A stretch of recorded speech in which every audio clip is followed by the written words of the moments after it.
Hello, my friends. Good afternoon. My name is Onepeg, and in today's video, we're going to review the DeaDrop Snapshot 5. Now, as of the recording of this intro, I have not played any of it yet, and I haven't played the last two snapshots either. I did play snapshots 1 and 2. This is pre-alpha snapshots where they've taken a little bit of a leap of faith from the development standpoint. 12 AM Studios and Dr. Disrespect decided that the best course of action for them and their studio was to allow us to play pre-alpha versions of the game. The last version of this game that I played was not in the main tower, the main, I guess, area where DeaDrop is supposed to take place, but in a secondary warehouse-style area where it was still in gray box at the time, and the majority of the weapons, the functionalities, lighting effects, sound effects, the majority of the stuff that we would be experiencing in the game was not in the game yet. In fact, we didn't even have our unique character models. See, in order to be able to originally get access to this stuff, you had to purchase a $50 NFT, which Doc has gone on record as saying that he is in very strong support of. And of course, with the argument being made that NFTs are technically resellable on the open market, if we go and check out the most common exchange for these types of things, OpenSea, the cheapest one that is currently available on OpenSea is this one, Romeo Juliet 3, which technically speaking has a lower rarity than the one that I have myself for 0.587 ETH, or at current market value, $1,070.72. So, I guess the hype worked? Who knows? Now, regardless of your opinion on whether or not NFTs have any place in the gaming space, the fact is that they exist in a game like this. Now, I'm going to talk about whether or not the NFT portion of this makes any sense at all, and some of the ramifications and very, very real pitfalls of this are going to be. But for the beginning portion, at least of this video, I want to dive into Snapshot 5, take a strong look at what it is that we've got to work with, see how playable it is, look at some of the mechanic changes that have taken place since the beginning, and give you guys an idea of what I think. From a marketplace standpoint, there is a little bit of a modification now. There are two types of classes that are available to play, two types of character classes, I guess, if you want to think about it that way. There are variants, the people like myself that purchased the NFT when it was first announced as our ticket into the game, where we get a unique character face shield, giving us all kinds of different graphical representations for our character. And secondarily, there are people that are known as claws. Now, people like myself, variants like myself, have the ability to provide a referral link, which gives a percentage discount on people to be able to buy into the game now and play as a what's called a claw, where they don't have a unique identifier, they just kind of have a standard plain helmet. So there's going to be a differentiator in, I guess, uniform and face mask for people that have an NFT versus people that do not in the game. But for those of you that are interested in playing DeaDrop, I will leave you a referral link. I do not make a penny off of anything having to do with this game. I don't even want to. It's just something where if you guys want to be able to get into it, I'm more than happy to provide you with the discount. Anyway, let's check out DeaDrop. One of the things that were listed in the patch notes is that this has been updated to Unreal 5.1, and there is now some musical scoring in the game that wasn't in here before. Now again, there is only the option to choose between high and epic. The last time that I played this, I was playing on an older generation pieces of hardware, an older PC with a 9900K and a 3080 Ti. This time I have a 13900K and a 4090 with DDR 7200 RAM.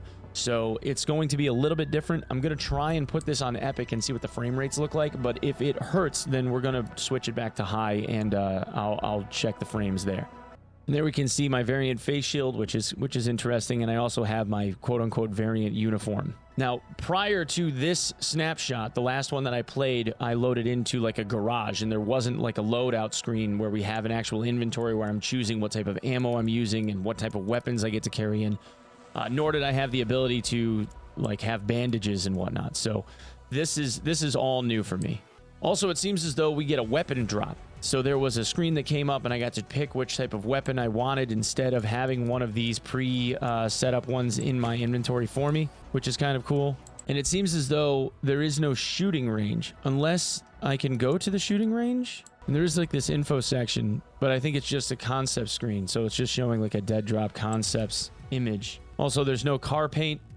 And this is apparently my NFT, Fiverr Gamma, whatever that means. Now, just so that everyone is aware, DeaDrop is an extraction shooter. The idea here is that you spend X amount of time inside of the map. Eventually, an extraction point or points show up to allow you to be able to extract. A lot of these, I guess, are more dynamic now than they used to be, but we're going to check it out regardless. Okay, automatically, mouse sensitivity's got a little bit of an issue. We're definitely going to have to up that. This might still be a little bit low. All right, I'm at 90 FPS right now. And it is a little bit stuttery. So I think I'm going to reduce my field of view down to 90. We're going to change this back to high settings from Epic. Yeah, that's a little bit better.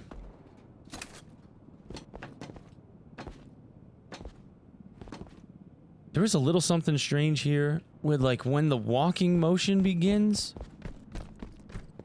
It feels very like stiff almost. Like the head bob almost doesn't feel natural. And I'd actually like to at some level like reduce or eliminate it.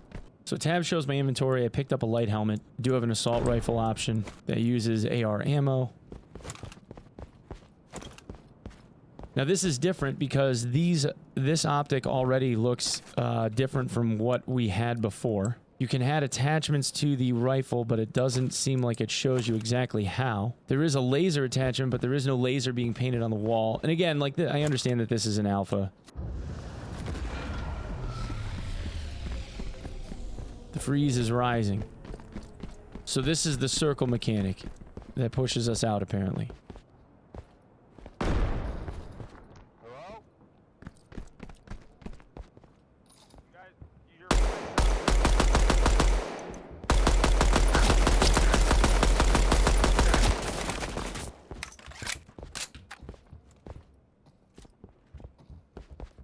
So there apparently is in-game VoIP too, which is interesting.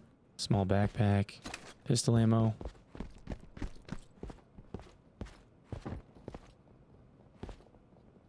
Toggling.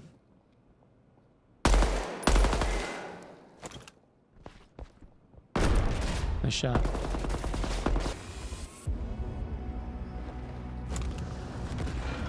Oh, and they allow you to continue.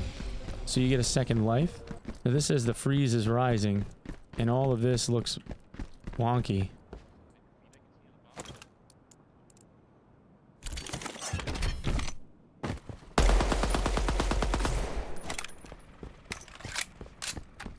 Footstep sounds are like super loud too. I don't know if that's on purpose, like if that's by design.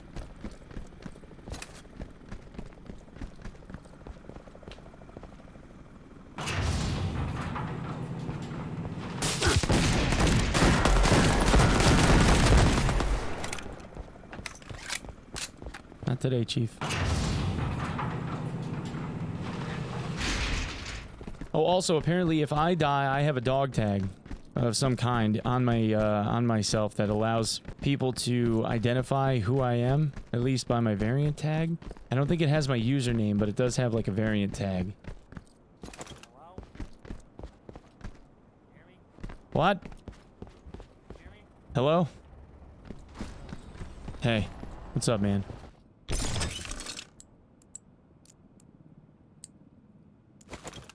Double barrel shotty looks pretty good. Looks a lot better than it used to. They're letting you down, like grab attachments, but they don't really tell you like what the attachments do. I've noticed.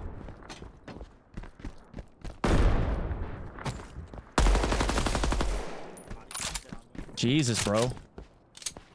Mom, it's been a while. So in-game VoIP works, but it doesn't have a push-to-talk key, which is interesting. Not really too much going on for streaming this, I don't think, if you're trying to talk to chat, I guess.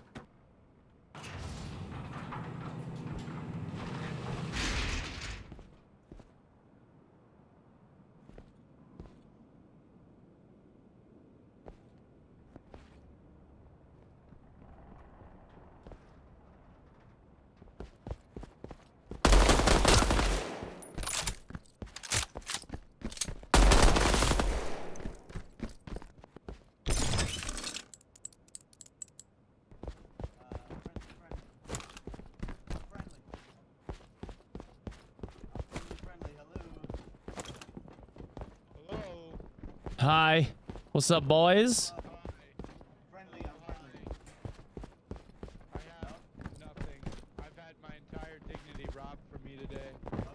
That sucks. This is my safe zone. It's up to you guys.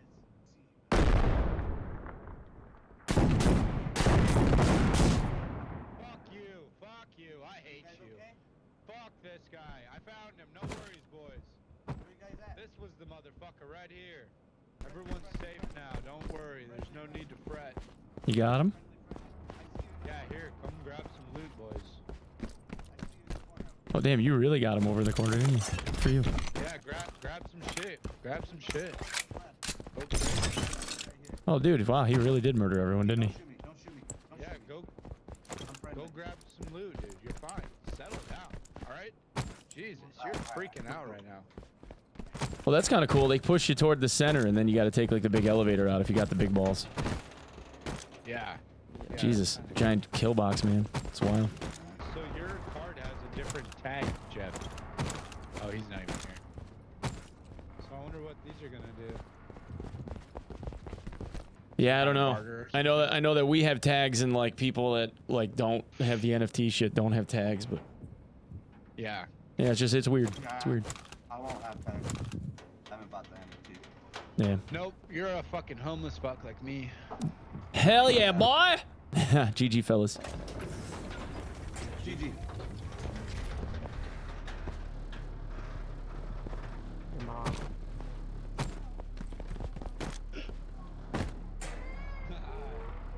What are you doing? That was interesting. We made it out. We made it out. Nice job, guys. Good game.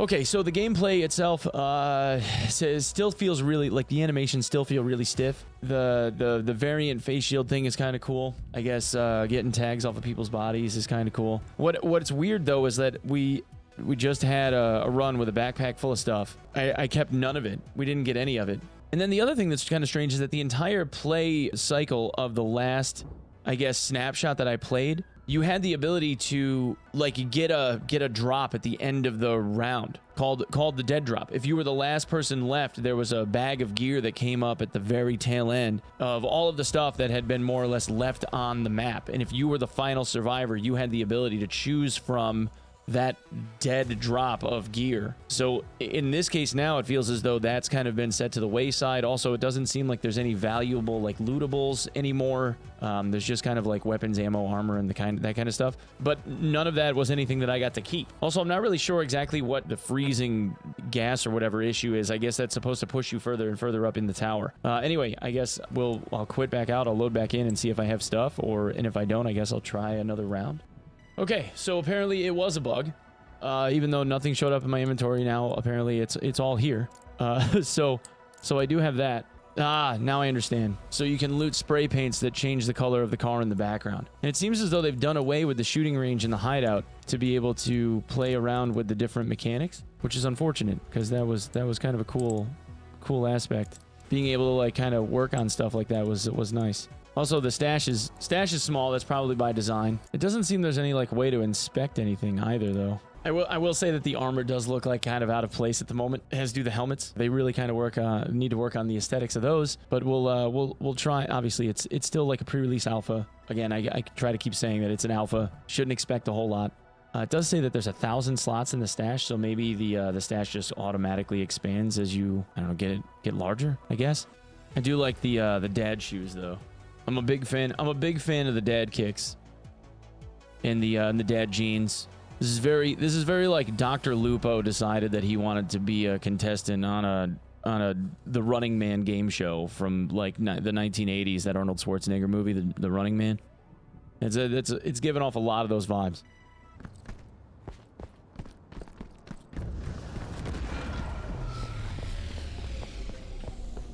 What the fuck was that? Oh, freeze. Whatever that is. I don't know what this does either. We'll find out. It's gotta be an exit?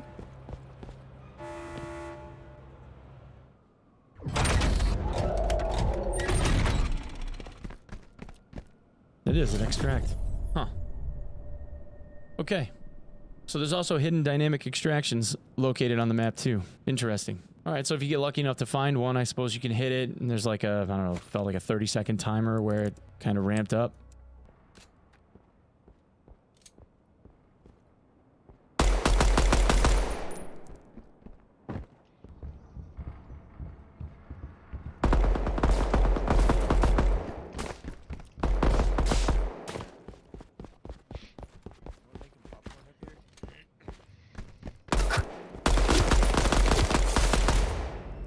for you, bro.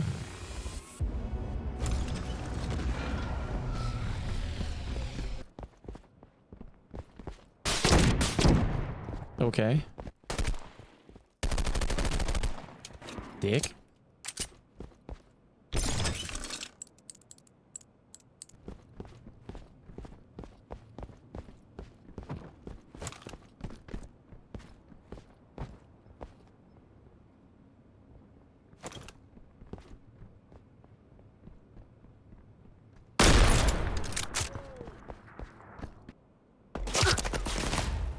Okay.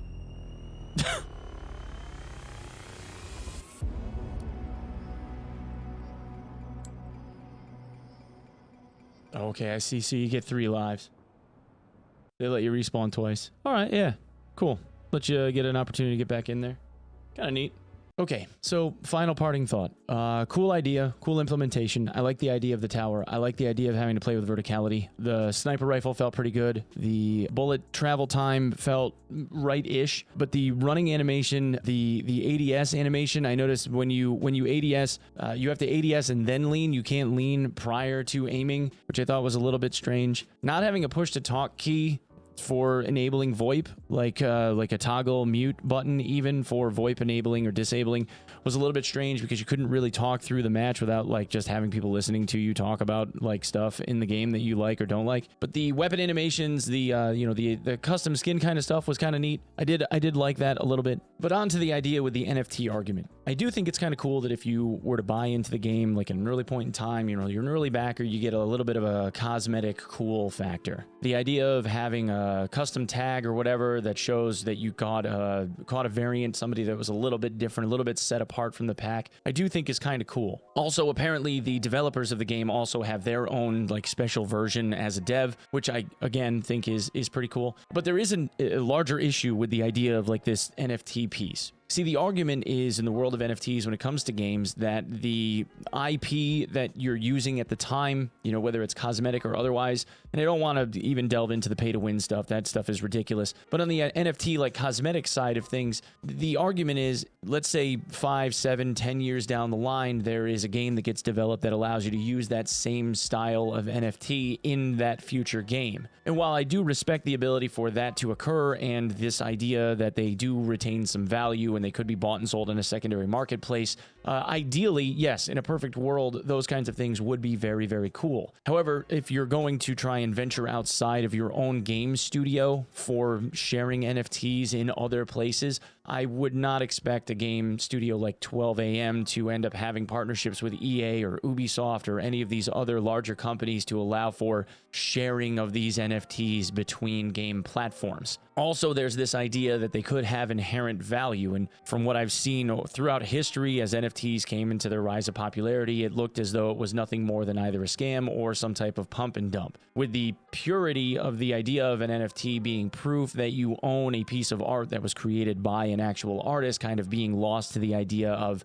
well, this unique thing can be tagged and therefore has real world value. And without getting into the regulations or really lack thereof surrounding NFTs and it not being a regulated marketplace in any way, shape, or form, Doc went on record as saying something like this. Imagine trying to extract with an item you discovered worth $100,000 on the chain, on the blockchain. Think about entertainment value as a viewer, let alone player. A new PvP experience is upon us. And sure, in a perfect world, something like that would be incredibly exciting to either take part in or to witness. However, cheaters exist. And when we have no ability in multiplayer online games right now to stop cheating from being something that would take place in a game like this one, and I guarantee you there will be a lot of cheaters in 12 AM's game. There's a lot of cheaters in every online game. You'll have a hard time convincing me that in, Chad with his 3 friends between rounds of beer pong in junior college are going to end up wanting to play a game like this one in a completely up and up style. If a college kid that's trying to get through his sociology 2 class ends up finding the ability to cheat his way to getting a $100,000 payday, you can bet your boots he's going to be on that. If anything, a game like Docs would incentivize cheaters more than we have ever seen an incentive for cheating before, and my main game is Escape from Tarkov, the most profitable RMT game that exists currently, if you ask the people doing the cheating. At any rate, as a game, I think that 12 AM is onto something. The concept of an extraction shooter that is rife with verticality seems like something that would be very fun. I do look forward to future iterations of this. I wish that they would bring back the hideout. Now that this game is in Unreal 5.1, it does look very nice. However, mechanically speaking, it still needs an awful lot of polish. I would like to see them kind of brush up on the animations for the characters that are playing.